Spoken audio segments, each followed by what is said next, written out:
Hello friends, good evening. আশা করি সবাই তোমরা ভালো আছো আর আমিও ভালো আছি। দেখতেই পাচ্ছ চারিদিকের পরিবেশ মানে একদম ঝড়ো বাতাস আর অঝোর ধারায় বৃষ্টি। হ্যাঁ, বৃষ্টিটা খুব একটা জোর হচ্ছে না, তাও কিন্তু সারাটা দিন চলছে। তো এই মানে বৃষ্টি ভেজা সন্ধেবেলা আর বলো তো ভাত টাত কি কিছু খেতে ইচ্ছে করে? একদমই না। তো চলো আমি কি করছি দেখো। কি করছি, ভাবলাম যে এই বৃষ্টি ভেজা সন্ধেবেলা একটু কিছু ভাজা পিঠে টিঠে কিছু বানানো যাক। কারণ কি বলো তো, আজকে হচ্ছে নিরামিষের দিন, আর নিরামিষের দিনে না মানে তেলে ভাজা নিরামিষ কি খাই এরকম একটা মন চাইছিল। তারপরে ভাবলাম যে এটা করলে এর সঙ্গে একটু মুড়ি টুড়ি দিয়ে মোটামুটি ডিনারটা সেরে ফেলা যাবে। এটা তো খাওয়া যাবে, সঙ্গে একটু হালকা মুড়ি বা অল্প কিছু একটু বানালে তেলে ভাজা বা যাই হোক কিছু মশলা মুড়ি টুড়ি মাখিয়ে ফেললে মোটামুটি ডিনারটা শেষ করা যাবে। তাই এটা বানাতে বসে গেলাম। কারণ কি, একটু চালের গুঁড়োও বেশি ছিল।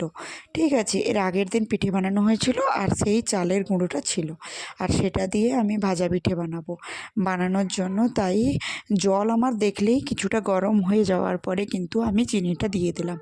আর একটা ঘটনাও বলি তোমাদের, এই চিনির প্যাকেটটা না আমি জানলার ধারে রেখে দিয়েছি ভুল করে। আর রেখে দিয়েছি, বৃষ্টির জলের ঝাপটা এসে কিন্তু এই চিনির প্যাকেটের পড়েছে। আর এমন হয়ে গেছে মনে হচ্ছে আমার হাফ চিনি কমে গেল এমনটা। তো চিনি আর অল্প একটু লবণ দিয়েছিলাম, ওটা কিন্তু জলে ভালো করে মিলিয়ে এলো। মিলিয়ে আমি আস্তে আস্তে করে সুজি আর চালের গুঁড়ো, অল্প একটুখানি সুজি দিয়েছিলাম, তোমরা চাইলে এটা মেজারমেন্ট করেও দিতে পারো হাফ হাফ করে। আর আমার হাফ দেওয়ার মতো মানে অনেকটা হাফ দিলে আবার পরিমাণে বাড়বে, তখন অনেকটা সময় লাগবে। তখন আর এতটা করতে এনার্জি লাগছিল না, তাই জন্য আমি অল্প একটু সুজি দিয়েছিলাম যাতে পিঠেটা নরম হয়, ওই জন্য, যেহেতু চালের পিঠে তো। তো তারপর এইভাবে মোটামুটি একটু হালকা আঁচে বসিয়ে ডো একটা বানিয়ে নিলাম। এই ডোটাকে আমি খানিকটা ঠান্ডা হতে দিয়ে একটা থালায় করে একটু তেল ব্রাশ করে নিয়েছিলাম। আর যেহেতু ডোটা চালের ছিল পুরোপুরি, অল্প সুজি ছিল, সেই জন্য একটু আটা দিলাম যাতে পিঠেটা নরম হয়। একটু আটা দিয়ে আমি ওই থালার মধ্যে পুরো মিশ্রণটা ঢেলে নিয়ে হাত দিয়ে চেপে চেপে সুন্দর করে একটা ডো বানিয়ে ফেললাম। ডো বানিয়ে ফেলার পরে ওটাকে বেলুন চাকিতেও তোমরা বেলে নিতে পারো। আমি আর বেলুন চাকিতে তখন বেলিনি, মানে সত্যি কথা বলতে কি, তখন আর কিছু করতে ইচ্ছে করছিল না, বুঝলে তো। মানে তখন মন চাইছিল কখন চা খাই এরকম।